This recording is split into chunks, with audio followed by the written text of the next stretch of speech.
Now, we're going to end on the subject of an LGBT article that appeared in the Telegraph. It's about a pretty serious subject of a man, Stephen Ireland, who ended up in prison as a result of abusing a young child.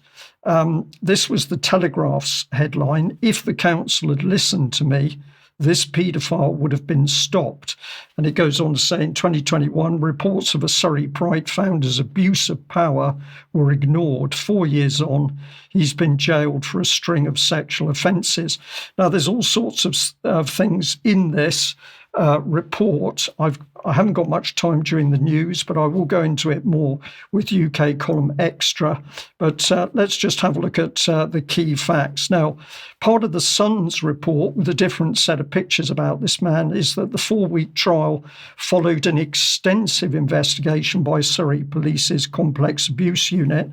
And if we have a look at a bit of the report on that, it says Ireland enticed a boy to his flat, gave him the key code, and then the boy, tired and hungry, was given a, quote, bong to smoke, which was later found to be laced with methamphetamine.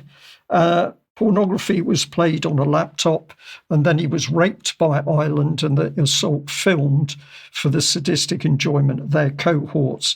It says that Ireland and his friend Sutton were both arrested on June the 11th, 2024 for distribution and possession of indecent images of children. And on August the 14th, charges were authorised for 44 offences, later increased to 45. Now, there was a bit more. It went on to say he was also convicted of 3 counts of causing a child under 13 to engage in sexual activity, sexual assault, conspiracy to engage in sexual activity with a child, facilitating a child's sexual offence, 6 counts of making child abuse imagery, distributing pornographic images of children, and possession of one of the most serious child abuse images involving a toddler.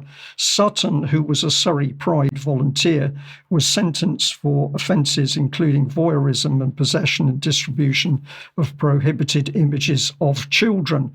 Now, the starting headline here now becomes very important, because somebody was trying to say that if the council had reacted to their warnings, these abuses may have been stopped, at least stopped much earlier, so that less youngsters were damaged.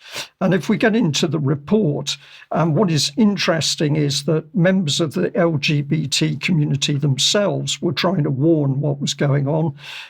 One of the people commenting here said that they had seen images of people in leather Pup-Play fetish gear, such as masks and dog collars, and this had worried them, as children as young as 2 or 3 were being encouraged to pet the people wearing this gear. This is during street parades. And the person said, "I asked if this kind of fetish was going to be allowed at Woking Pride. The woman at Woking Borough Council sent a reply reassuring me that Pride in Surrey have been working closely with, quote, Surrey Police and youth organisations to make the first Pride in Surrey a truly inclusive event that adheres with UK law." So concerns were fobbed off. But if we go into a bit more detail here, other members of the public had already picked up that this man was getting very close to young children, well, a youngster at least. So this is a young person celebrating their 18th birthday, but you can see they're dressed up in this sort of fetish gear. And this was put out on Stephen Ireland's X channel, celebrating at Pup Astro 18th birthday at Radio Woking. So if we delve in a little bit more, in the text, there is another quote here that somebody was making a formal safeguarding complaint to Surrey County Council. And it was then suggested that the individual, a lady, should contact Surrey Police. But she said she was reluctant to do that because it was well known how close Surrey Police were to Pride in Surrey. And this is really the key part of this story, that what we're actually seeing here is that the police are no longer separate. They're in partnership with organisations to such an extent that they don't want to investigate them, this could be embarrassing for the police. And so somebody in the public who was deeply concerned doesn't get the police to react because they said to themselves, if I contact the police, nothing is going to happen. Now, if we just delve in a little bit more to Surrey Police, it's very interesting that one of the previous long-standing chief constables has gone on to head the police chief constables organisation. He's become chair of that. There is a new chief constable, Tim DeMeyer, in power. He's been in for, I think it's 3 years. So what was Surrey Police doing? Well, you've only got to look at their website to see that they're prepared to corrupt their own police badge with the LGBT logo in order to show their support for the LGBT agenda. And if we come in a slightly different, from a slightly different angle, and we're going back to 2010, it was actually the UK column that revealed that the then chief constable from Surrey Police, Mark Rowley, was part of the organisation Common Purpose. He was part of the Common Purpose organisation to select candidates. Now, when they were challenged on what was going on here, they said that Surrey's status is one of the safest counties in the country, and it's largely due to the commitment of Surrey Police in bringing out the best of our staff in developing, quote, top quality leaders. They added to that Surrey Police in the past has sent senior managers on training courses outside the police environment to broaden their skills to work more effectively with partners. So I'm suggesting to the audience that perhaps Surrey Police have got a track record not of being the best, but of actually doing their things outside their proper powers and duties, which has actually put the public at rest. Now, that particular gentleman went on to become Commissioner of the Met Police, and let's hear what he had to say in a recent interview. This is still a problem for the Met, isn't it? Relations with minority communities. This is so difficult for us. We can't pretend otherwise than we've got a history between policing and black communities where policing has got a lot wrong. We get a lot more right today, but we do still make mistakes. That's not in doubt. I'm being as relentless about standards as we can be, and the vast majority of our people are good people. But that legacy, combined with the tragedy that some of this crime falls most heavily in black communities, that creates a real problem, because the legacy creates concern. Meanwhile, policing, we want to reach into the communities who are suffering most crime and make the biggest difference, because everyone deserves equal chance to thrive in London. It's not right that black boys growing up in London are more likely to be dead by the time they're 18, far more likely than white boys. I think that's shameful for the city. So here's the boss of the Met admitting that he can't do his job, and yet diversity training was rampant through the police back in that era of around 2010 to 2015. And the other thing I'd like to point out to our audience, is that essentially within the Common Purpose network was a gentleman called Rennie, who was eventually put into prison for horrific abuse of children, including children at the age of 3 months. The Sky News report at the time didn't reveal that Rennie was a Common Purpose graduate, but at the time that UK Column was reporting on Common Purpose, we'd pointed out that Common Purpose trainers were going into schools with no background checks at all. So a complete mess within the police, which is created by the police adhering to outside training by essentially, we would say, unqualified organisations, but also no separation of powers during these partnerships. Now, I know we're overrunning slightly for time here, but I think this is a really important subject.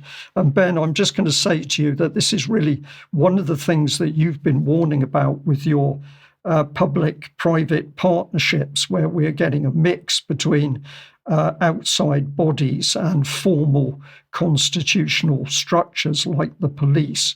And you are seeing that the PPP side of the devolution agenda is on the increase. I don't know whether you'd like to just comment on that briefly. Yes, I mean, every area of society is riddled with these networks. Common purpose is one that we've spoken about a lot, but there are many, many, many examples.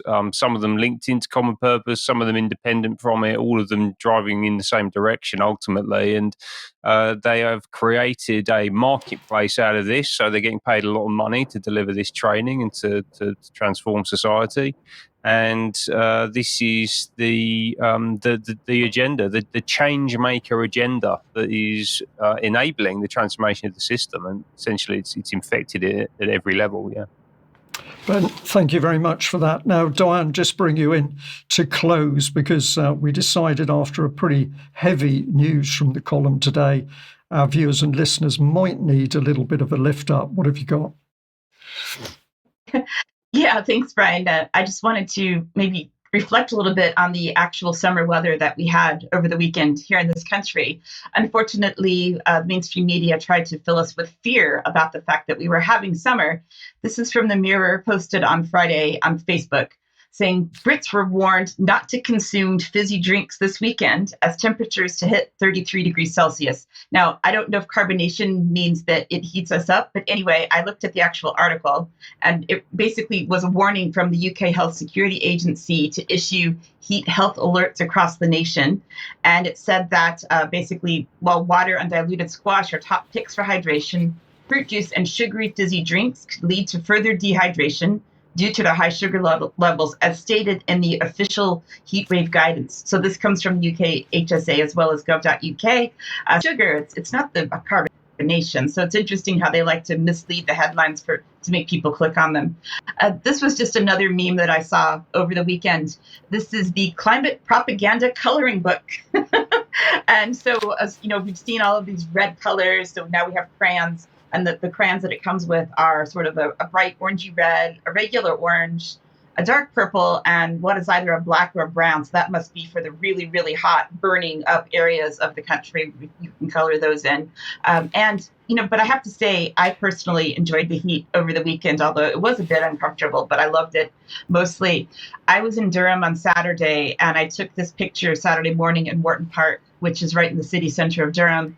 And I just thought, you know, we need to find a bit of peace in nature anywhere we can find it. Right here in the middle of Durham, where I took this picture, the sunshine, the green leaves, some good energy and some peace that we can find anywhere we look. So I think despite all the news, Brian, we have to make an effort to find something that does make us feel good in these difficult times. And then we're better equipped to face them once we come out of our walk. Absolutely true, Diane, and thank you very much for that lovely bit of scenery. And the last boost we'll give our audience before we end today's news, that if you were eagle-eyed, you might have seen on the Telegraph front page that even Ofcom has now had to admit that the British public do not trust the BBC. So there we are. One of the BBC's buddies, Ofcom, is now turning on them and saying, no, people don't trust you. What better news could we have? We'll end there. Diane, Ben, thank you very much for joining me, and a huge thank you to everybody who's watched today's news wherever you are in the world. Thank you for your support. We've got UK Column Extra coming up for our members. UK Column News will be back on Wednesday at 1:00. See you then. Bye-bye.